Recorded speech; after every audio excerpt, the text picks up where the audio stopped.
Hello guys, welcome back to first day talkies.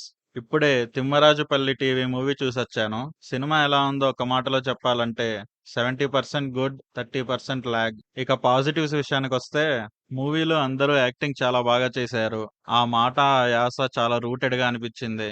ఈ story late 90s లో జరుగుతూ ఉంటుంది. షూటింగ్ మొత్తం రియల్ లొకేషన్స్ లో చేసినట్టున్నారు. ఈ సీజీలు సెట్లు లేకుండా చాలా ఒరిజినల్ గా అనిపించింది. డైరెక్షన్ అండ్ సినిమాటోగ్రఫీ కూడా బాగుంది. ఇక మ్యూజిక్ విషయానికొచ్చేసరికి సాంగ్స్ చాలా బాగున్నాయి. బ్యాక్‌గ్రౌండ్ మ్యూజిక్ అక్కడక్కడ చాలా లౌడ్‌గా కాకుండా కొంచెం పీస్‌ఫుల్‌గా ఉంటే బావుండేదనిపిచ్చింది. ఇక నెగెటివ్స్ విషయానికొస్తే సినిమా మొత్తం ఒక చిన్న కాన్ఫ్లిక్ట్ చుట్టూ తిరుగుతుంది. ఆ కాన్ఫ్లిక్ట్‌ని ఇంట్రెస్టింగ్‌గా చూపియడానికి చాలా ట్రై చేశారు. ఇంకా క్లైమాక్స్‌కొచ్చేసరికి కానీ రివీల్ చేసే ఇంకా ఎందుకింత లాగ్ అనిపిస్తుంది. ఒక పక్క మూవీ డ్యూరేషన్ కూడా తక్కువే. 2 అవర్స్ 2 మినిట్స్. మేబీ ఇది సినిమా తీసేంత సబ్జెక్ట్ కాదేమో, కానీ మూవీ టీమ్ మాక్సిమం ఇంట్రెస్టింగ్‌గా చూపియడానికి ట్రై చేశారు. ఓవరాల్‌గా ఒక గుడ్ అటెంప్ట్ అనే చెప్పాలి. మీరు కూడా ఈ మూవీ చూడండి. మీకేమనిపించిందో కామెంట్ చేయండి. ఈ రివ్యూ గనక మీకు నచ్చితే లైక్ చేసి, షేర్ చేసి, సబ్స్క్రైబ్ చేయండి. Thank you.